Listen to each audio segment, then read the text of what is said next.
भारतीय जनता पार्टीचा आधीपासून तोडा आणि फोडा ही विचारधारा आहे। सुप्रियाताई सुळे या प्रचंड मतांनी निवडून येतील। बीड लोकसभा क्षेत्रातील काही प्रमुख पदाधिकाऱ्यांना साहेबांची भेट घ्यायची होती।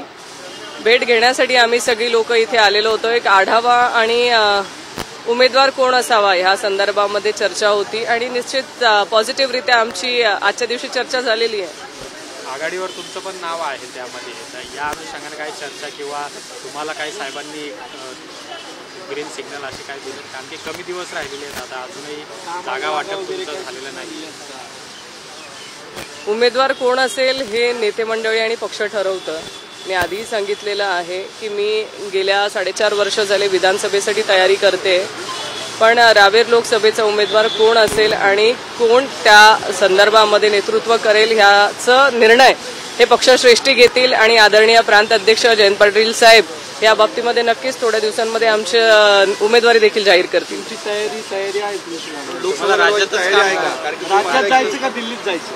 राज्यात राहायचंय। मी आधीच सांगितलं, मी विधानसभेची गेले 4.5 वर्ष झाले तयारी करते आहे। आज रोजी पण माझी विधानसभेचीच तयारी चालली आहे। मी महाराष्ट्रातली एकमेव उमेदवार अशी असेल की माझी 2.5 वर्ष आधी प्रांत अध्यक्ष आदरणीय जयंतराव पाटील साहेबांनी माझी विधानसभेची उमेदवारी जाहीर केलेली आहे। त्यामुळे मी या रेसमध्ये आधी नव्हते, आताही नाहीये, पण शेवटी पक्ष जो निर्णय घेईल ते प्रत्येकाला मान्य करावा लागतो। तुमच्या कुटुंबातील एक सदस्य आहेत ते विजय होतील किंवा काय कोण विजयी होईल आणि कोण हारेल हे शेवटी आम्ही ठरवण्यापेक्षा मतदार राजे ठरवत असतात।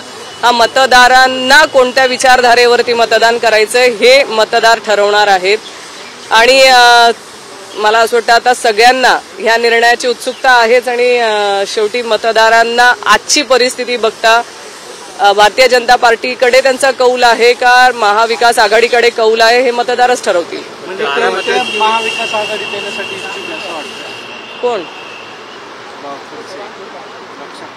त्यांची उमेदवारी जाहीर झाली, आता महाविकास आघाडीत काय करतील? तरी जाहीर झाली असली तरी पण अनेक वेळा निर्णय बदलतो किंवा तुमच्याकडे भेटीसाठी काय होऊ शकतं आणि काय नाही होऊ शकत हे मी भविष्य नाही सांगू शकणार ना। आज रोजी त्या भारतीय जनता पार्टीच्या उमेदवार आहेत, त्यांची उमेदवारी पक्षाने जाहीर केलेली आहे।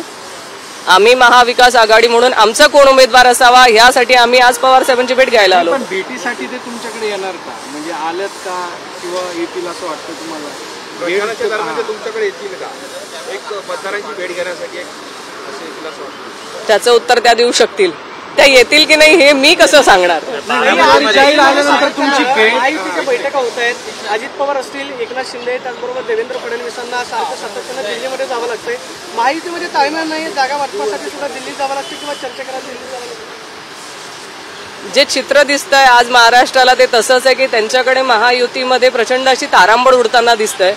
प्रत्येक जागेसाठी त्यांना सारखं दिल्ली जावं लागतंय, म्हणजे इथल्या नेतृत्वाकडे पण ते अधिकार ठेवलेले नाहीयेत असंच दिसतंय आणि प्रत्येक छोट्या छोट्या गोष्टीसाठी प्रत्येक नेता आज दिल्ली गाठतोय अशीच परिस्थिती आज महाराष्ट्रात बघायला मिळते। बारामतीमध्ये काय चित्र असणार आहे? कारण की तिथं सुद्धा मोठी लढत आहेत। अजित पवारांच्या पत्नी सुनेत्रा पवार त्या ठिकाणी उमेदवार असणार आहेत। महायुतीकडून मोठी ताकद आहे त्या ठिकाणी लावली जाते। सुप्रियाताईंसाठी कशा पद्धतीचा हा विजय असणार आहे एकूणच तुमच्यासाठी?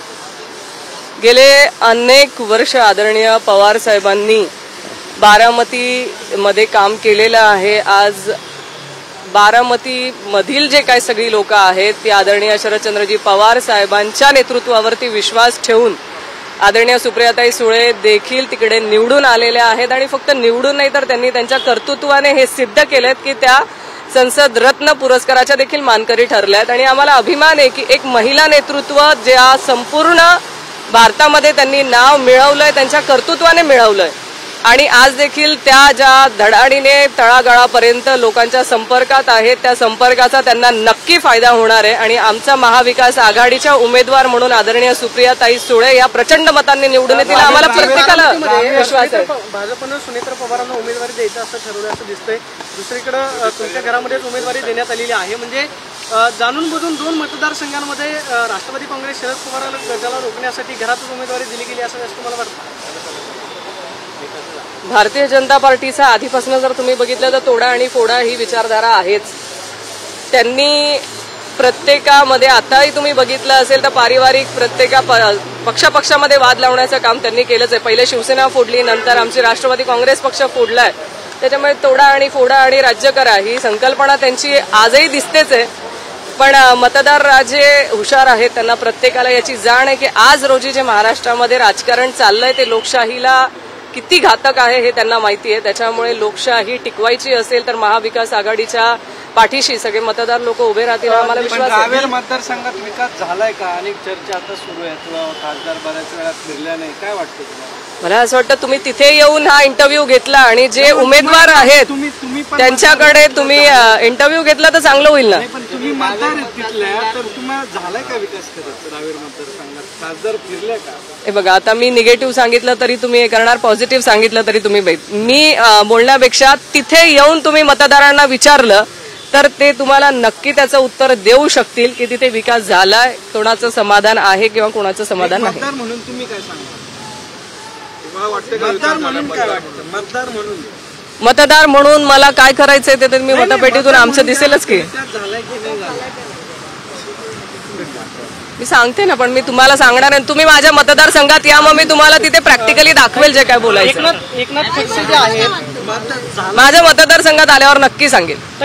त्याच्यासाठी तुम्हाला तिकडे यायचंय. मी तुम्हाला सगळ्यांना विनंती करते माझ्या मतदारसंघात तिकडे या आणि विकास झालाय की नाही झालाय हा तुम्ही नक्की बघायला या. एकनाथ खडसे कधीपासून सभांना सुरुवात करतील? त्या मतदारसंघामध्ये महाविकास आघाडीचा उमेदवार निवडून येईल यासाठी एकनाथ खडसेंचे कसे प्रयत्न करतात? आम्ही पक्षाच्या बाजूने आहोतच आणि पक्षाच्यासाठी आम्ही आतापासूनही कामाला लागलेलो आहोत. मतदारसंघामध्ये असेल सगळीकडे बैठका झालेल्या आहेत, आमच्या बूथ रचनेच्या संदर्भातल्या बैठका झालेल्या आहेत, आमचे जिल्हा परिषद निहाय आमचे मेळावे झालेले आहेत. त्याच्यामुळे मतदार राजांच्या संपर्कात आम्ही आहेच. आणि आम्ही लोक अशी आहोत किंवा आदरणीय नाथाभाऊंचा कार्यकाळ जर तुम्ही बघितला असेल तर फक्त निवडणुकीपुरतं आम्ही संपर्कात नसतो, तर आम्ही कायमस्वरूपी प्रत्येक मतदारांच्या संपर्कात असतो. आम्ही फोनवर संपर्कात असतो, वैयक्तिक त्यांच्या संपर्कात असतो. ही आमची खडसे परिवाराची प्रत्येकाला असेल ही आहेच की आम्ही संपर्कात आहे. सभा घेतील उमेदवार घेणार ना. वंचितचा किती फटका आता तुम्हाला बघा, आणखी ते बाहेर पडण्याच्या तयारीत आहेत? असं म्हणता येणार नाही की ते बाहेर पडण्याच्या तयारीत आहे. जोपर्यंत कोणी जाहीर करत नाही त्यावरती मलाही जाहीर स्टेटमेंट करणं चुकीचं राहील. दिल्लीमध्ये जी बैठक झाली त्या बैठकीमध्ये राज ठाकरेंकडे शिवसेनेचं नेतृत्व द्यावं अशी अप्रत्यक्षरित्या माहिती मिळते की शिवसेना जी आहे ती राज ठाकरेंकडे येणार अशा पद्धतीच्या चर्चा सुरू झाल्यात. महायुतीतल्याच नेत्यांवरती दबाव आहे किंवा ज्या पद्धतीच्या चर्चा सुरू आहेत त्याबद्दल काय वाटतं? मला माहिती नाही की ते काय असे येणार आहेत का त्यांच्याकडे नेतृत्व द्यावं अशी काही चर्चा आहे. मग एकनाथ शिंदे साहेबांचं काय होईल आपण विचार करायला लागेल.